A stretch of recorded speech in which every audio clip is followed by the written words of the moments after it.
Well, we've all been forced to find a way to live with the ongoing blackouts, haven't we? Just a reminder, it's currently stage 4 for what has been most of today. It's actually just moved into stage 5. Forgive me, it's stage 5 from 4 p.m. I got that the wrong way around, didn't I? So welcome to stage 5 blackouts for the rest of the evening. But it's all having direct effects on our lives. But what about the indirect effects that these power cuts will eventually have, for example, on your pocket?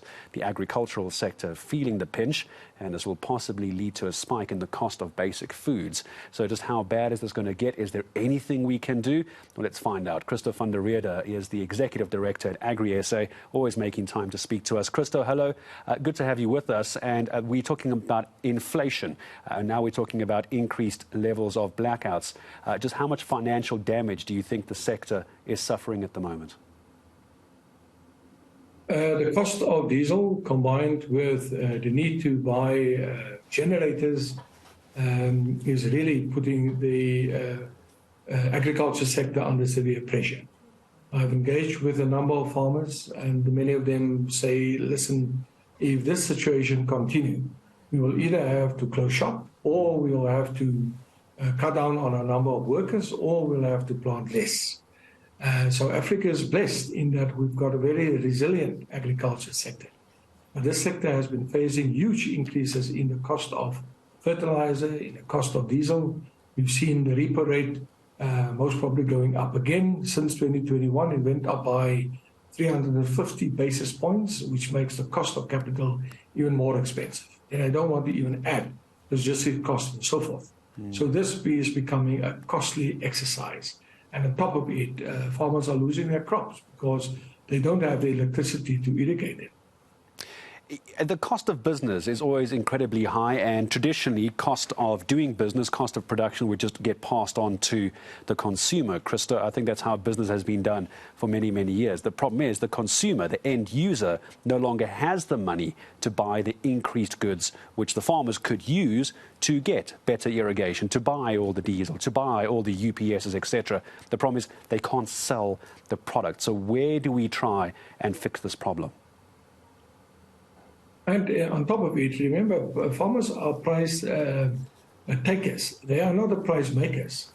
And we've seen how farmers have struggled to really, make those products available because they cannot slaughter it. They cannot keep it throughout the cold chain because the cold chain itself is compromised. So that's the other side of the coin.